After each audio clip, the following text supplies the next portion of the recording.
안녕하세요. 제2의 인생을 그려나가고 있는 30대 여성입니다.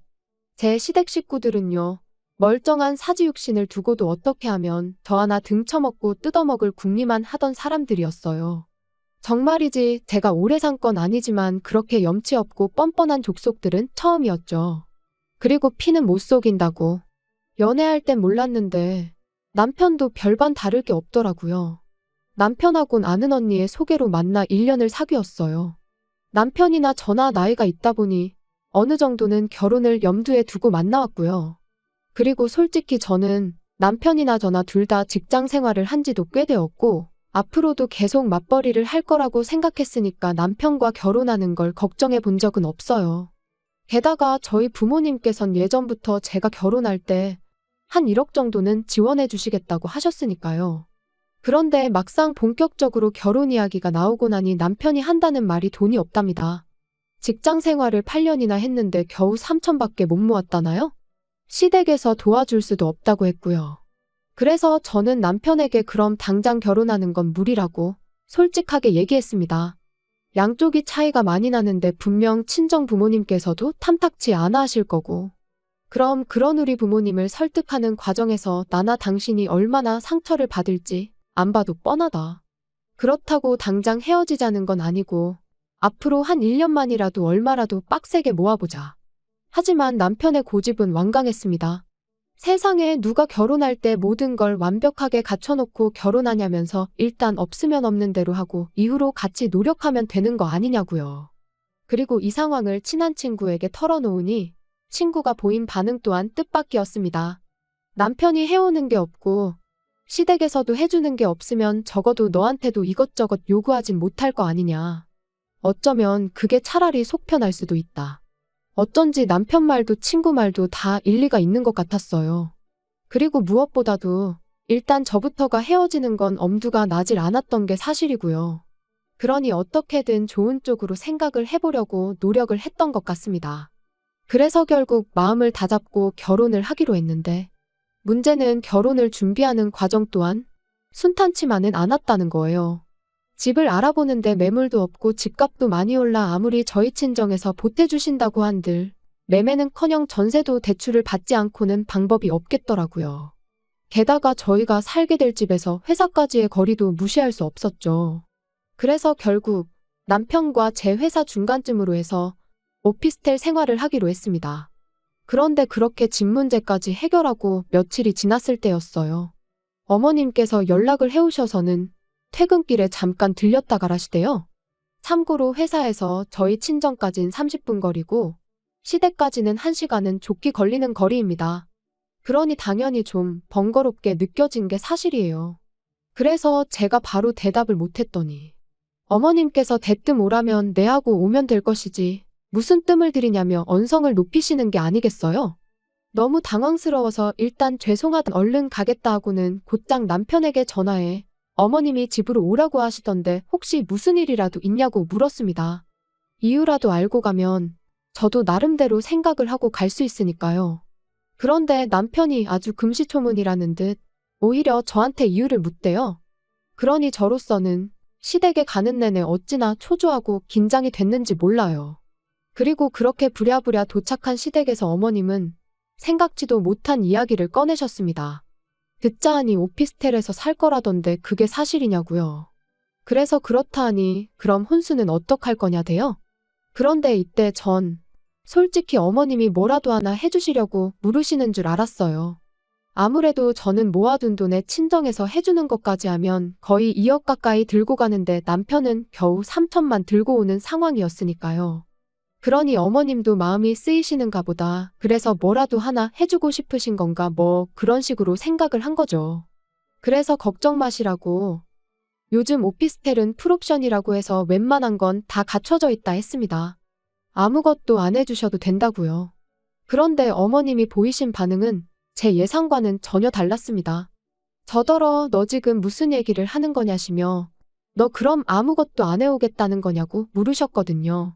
그리고는 맏며느리 자리로 시집을 오면서 맨손으로 오는 게 말이 되냐고. 다른 집은 맏며느리가 시집 올 때 시부모 밍크 사주고 신우 명품백 사주고 그런다던데 넌 어떻게 그렇게 뻔뻔하냐입니다. 그리고는 이 결혼을 시키는 게 맞는지 모르겠다 하시는데 거기서 저도 확 정신이 들었죠. 그리고 그때는 결혼이 엎어지더라도 할 말은 해야겠다 싶어서 저도 따박따박 따지고 들었어요. 그렇게 치면 저희 집에서도 남편이 맞사위인데 남편도 해오는 거 하나도 없다. 그리고 어머님이 먼저 말씀을 그리 하시니 저도 하는 건데 저는 2억 들고 결혼하는데 남편은 3천이 다다. 요즘 아무리 세상이 달라졌어도 적어도 반반은 맞춰야지. 어떻게 겨우 3천만 들려서 아들 장가를 보내시냐. 그랬더니 어머님께서 저한테 누가 너더러 그만큼 들고 시집 오라고 했냐입니다. 네 부모가 내 아들 좋으라고 그 돈 해주냐고. 너 좋으라고 해주는 거 아니냐면서요. 그리고 그렇게까지 이야기가 나왔으니 솔직히 저는 이 결혼은 안 하는 게 맞다 싶더라고요. 그래서 무슨 말씀이신지 잘 알겠다. 부디 어머님 마음에 쏙 드는 며느리 찾으시라 말씀드리고 뒤도 안 돌아보고 자리에서 일어났지요. 그리고는 현관으로 향하는데 신우가 기가 막힌다는 눈빛으로 저를 쳐다보더라고요. 그래서 저도 똑같이 한번 쏘아보고는 문이 부서져라 닫고 나왔습니다. 집으로 돌아오는 내내 생각할수록 괘씸하고 어이가 없었어요. 그래서 남편에게 전화해 어머님께서 하셨던 이야기를 그대로 전하고는 이렇게 됐는데 결혼은 무슨 결혼이냐고. 죄다 없던 일로 하자 했습니다. 그랬더니 남편이 안절부절 못하는 목소리로 일단 만나자며 사정을 하대요. 하지만 이미 제 마음은 확고했기에 됐다고 거절했어요. 그런데 막상 집에 도착하니 방 안에 쌓여있는 청첩장들이 눈에 들어왔습니다. 그리고 이내 이 나이에 파혼했다 하면 주변에서들 날 어떻게 볼까 싶고 한편으론 부모님 체면에도 먹칠을 하는 건 아닌지 정말 별의별 생각이 다 드는 거예요. 그리고 그 와중에 남편은 계속해서 자기가 어머니하고 제대로 단판을 짓겠다며 한 번만 자기를 믿어달라고 문자를 보내댔고요. 그래서 결국 원래대로 결혼하기로 한 거죠. 그리고 정말로 약속대로 남편이 어머님하고 단판을 잘 지었는지 이후로 결혼식까지 어머님께선 억지를 쓰시거나 무리한 요구를 하지 않으셨습니다. 그래서 저는 이제부터라도 어머님과 잘 지내봐야겠다고 생각을 했죠. 그런데 어머님이 괜히 가만히 계셨던 게 아니었어요. 신혼집을 얻고 하는 과정에서 일단 대부분은 제가 가진 돈으로 해결할 수 있었기에 남편이 모아둔 3천만 원은 제가 달라고 하질 않았었어요. 그 돈으로는 차를 사면 되겠다 싶었거든요. 그런데 결혼하고 며칠 지나지 않았을 때 중고차 구경을 하다가 정말 괜찮은 차를 발견했습니다. 그래서 남편에게 이 차로 사면 될 것 같으니 돈을 달라고 했거든요. 그랬더니 자꾸 이 핑계 저 핑계만 대면서 돈을 주지 않는 거예요. 그리고 그런 남편의 태도가 너무 미심쩍어서 그럼 알겠다 차는 안 사도 된다. 하지만 돈은 일단 보내달라 했습니다. 그랬더니 그걸 왜 달라고 하냐면서 오히려 언성을 높이는 게 아니겠어요? 그리고 그런 남편의 태도가 정말 어찌나 수상쩍던지. 그래서 저도 지지 않고 같이 소리를 지르기 시작했어요. 그랬더니 그제서야 하는 말이 자기한테 1,000만 원밖에 없답니다. 어이가 없었어요. 결혼 이야기 나오고 지금까지 반년 동안 도대체 2천을 어디다 쓴 건지 감이 안 왔거든요. 그래서 혹시 주식했냐 코인했냐 물으니 그것도 아니랍니다. 그리고는 하는 말이 어머님한테 드렸대요. 죽기 살기로 키워놨더니 은혜도 안 갚고 장가를 가냐며 나오지도 않는 눈물을 쥐어짜내고 효를 하시길래 보다 못해 얼마면 되겠냐고 소리를 질렀더니 언제 울었냐는 듯 일단 2천이라고 하시며 계좌로 보내라고 하시더라나요. 그래서 진짜 치사하고 더러워서 드렸다고요. 그리고 그 당시엔 남편 말을 정말 고지고대로 믿었기에 정말 크게 충격을 받았어요. 남편이 불쌍하기도 했고요. 그래서 더는 따지지 않고 알겠다 했습니다. 그리곤 그냥 남은 1,000만 원만 제가 가지고 왔어요. 남편이 들고 있다가는 그나마도 뺏기지 싶어서 말이에요. 그런데 생각지도 못한 골치 아픈 일이 또 터졌습니다. 이제 정말 돈 좀 모아볼까 하는 타이밍에 남편 회사가 부도가 나면서 남편이 실직을 하게 됐거든요. 그리고 솔직히 저에게 남편의 실직 자체는 그렇게 큰 일은 아니었어요. 사람이 살다 보면 이런저런 일도 있고 인생이란 게 다 제 뜻대로만 되는 건 아니니까요. 그렇지만 실직 이후로 남편이 보여준 그 태도, 그게 저를 너무 힘들게 했습니다. 제 취업은 고사하고 오로지 게임과 술에 의지하며 하루하루 허송세월을 보내기 시작했거든요. 그리고 그렇게 2달이 넘어가니 제 인내심도 바닥이 나대요. 그래서 남편더러 언제까지 그렇게 살 거냐니까 때가 되면 다 알아서 할 거라더니 대뜸 저더러 가게를 얻어달랍니다. 하다못해 포장마차라도 하나 열어달라나요? 어이가 없었어요. 라면도 하나 제대로 못 끓여 먹는 주제에 포장마차라뇨. 그래서 돈이 어딨냐고 말도 안 되는 소리 좀 하지 말라고 했어요. 그랬더니 자기가 가져온 1,000만 원 얘기를 하면서 그걸로 하면 될 거 아니냐는 거예요. 그리고는 이 이야기가 어떻게 시부모님 귀에까지 들어가서는 그때부터 어머님한테 하루가 멀다 하고 연락이 오기 시작했습니다. 남편이 뭘 좀 해보겠다는데 마누라가 돼서는 지지는 못해주고 초나치고 앉았냐면서요. 그래서 결국 남편한테 1,000만 원 돌려줬어요. 이걸로 네가 하던지 말던지 알아서 하라고요.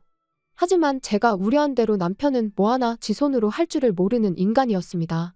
당장 포장마차를 하겠다고 해놓고 자리도 하나 못 구해서는 끙끙 앓고만 있었으니까요. 그래서 결국 제가 아는 사람을 통해 물어물어 대학가 근처에 자리까지 잡아줬지요. 그리고 그 정도로 해줬으면 남편도 어느 정도 노력은 할 줄 알았는데 천만에요. 장사 시작하고 2주 만에 남편이 도저히 못하겠다며 말 그대로 2손 2발 다 놔버렸거든요. 아무래도 저녁 장사를 하다 보니 별의별 손님들이 다 왔던 모양인데 남편 입장에선 그게 감당하기 어려웠던 모양입니다. 자기 적성에 안 맞는 것 같다고 그냥 직장 생활이나 해야겠다 그러는데 솔직히 눈앞이 깜깜했어요. 막말로 오라는 직장이 있던 것도 아니고 그럼 또 게임과 술에 빠져 지내면 어쩌나. 그리고 그런 생각을 하니 암담했던 거죠. 그래서 결국 남편한테 제가 도와주겠다고 했습니다. 그러니까 조금만 더 힘을 내보라고요. 하지만 결론부터 이야기하자면 소용없는 짓이었어요. 제가 열심히 할수록 남편은 더욱 게을러지고 안일해지고 이리저리 꾀만 부릴 뿐이었으니까요. 그리고 그런 남편을 어르고 달래다 보면 저는 2배, 3배로 힘들고 우울해지고 그래서 결국 남편더러 100만 원만 벌어도 좋으니 내일이라도 당장 출근할 곳을 찾으라 했습니다. 포장마차는 내가 하겠다고요. 사실 이제 와서 말이지만 그 무렵 저는 회사 생활보단 포장마차 일을 할 때 더 보람을 느끼고 있었어요. 그래서 남편이 차라리 포장마차에서 손을 떼줬으면 하는 바람도 없잖아 있었죠. 그리고 그렇게 3년이 지난 올해 초였습니다. 날씨가 너무 안 좋아서 도저히 포장마차는 열 수가 없겠다 싶어 모처럼 집에서 쉬고 있는데 어머님한테 연락이 왔어요. 할이하기가 있으니 남편하고 오라고요. 그래서 남편이 퇴근하기가 무섭게 시댁으로 향했는데 이번에도 역시나 잘 지냈냐 뭐 안부는 고사하고 다짜고짜 당신 할 말만 쏟아내셨습니다. 그리고 그 이야기는 기가 막히대요. 남자친구가 있는 줄도 몰랐는데 신우가 임신을 했다고요. 게다가 그 남자친구가 신우보다 10살이나 어리다는데 뭐라 할 말이 없었죠. 하지만 뭐 제가 어떻게 생각하든 2사람이 좋으면 그만 아닌가요? 그래서 축하한다 했습니다. 그랬더니 어머님이 너는 하나뿐인 신우가 시집을 가게 생겼는데 말로만 그러냐면서 신우랑 결혼해야 할 남자가 가진 게 쥐뿔도 없어서 큰일이다 뭐 그런 푸념을 잠깐 늘어놓으시더니 그래서 말인데 저더러 가게 열려고 모아놓은 돈이 있지 않냐며 일단 그 돈을 좀 쓰셔야겠답니다. 빌려달라고 해도 빌려줄까 말까인데 완전 맡겨놓은 사람처럼 말씀을 하시더라니까요. 그래서 단칼에 그렇게는 안 된다 했습니다. 어머님 말씀대로 가게 열 때 써야 하는 돈이라 안 된다고요. 그랬더니 어머님이 내가 너 그럴 줄 알았다면서 근데 너 그 포장마차 누구 돈으로 시작한지는 알고 있냐입니다. 내 아들 돈으로 시작한 거다. 이 말씀이셨죠. 그래서 저도 그건 결혼할 때 들고 온 결혼자금이었으니 남편 돈이라고만 볼 수는 없다고 받아쳤어요. 그런데 남편은 하지만 어머님이 3천을 다 가져가실 수도 있었는데 2천만 가져가신 거라고 생각하면 어머님의 권리가 아예 없다고는 볼 수 없다면서 헛소리나 하더라니까요.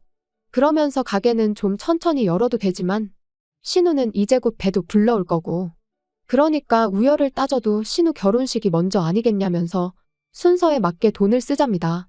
기가 막혔죠. 그래서 당연히 싫다고 말도 안 되는 소리 좀 하지 말라고 했어요. 그리고는 남편더러 내가 그 돈을 어떻게 벌었는지 누구보다 잘 알면서 그런 소리가 나오냐고 그럴 것 같으면 당신이 당신 앞으로 대출받아 빌려주라고 쏘아붙였네요. 그랬더니 저희 어머님은 또다시 아니 돈이 있는데 뭐하러 쓸데없이 대출을 받아서 이자를 내냐며 저더러 그렇게 네 욕심만 챙기면 못 쓴다나요?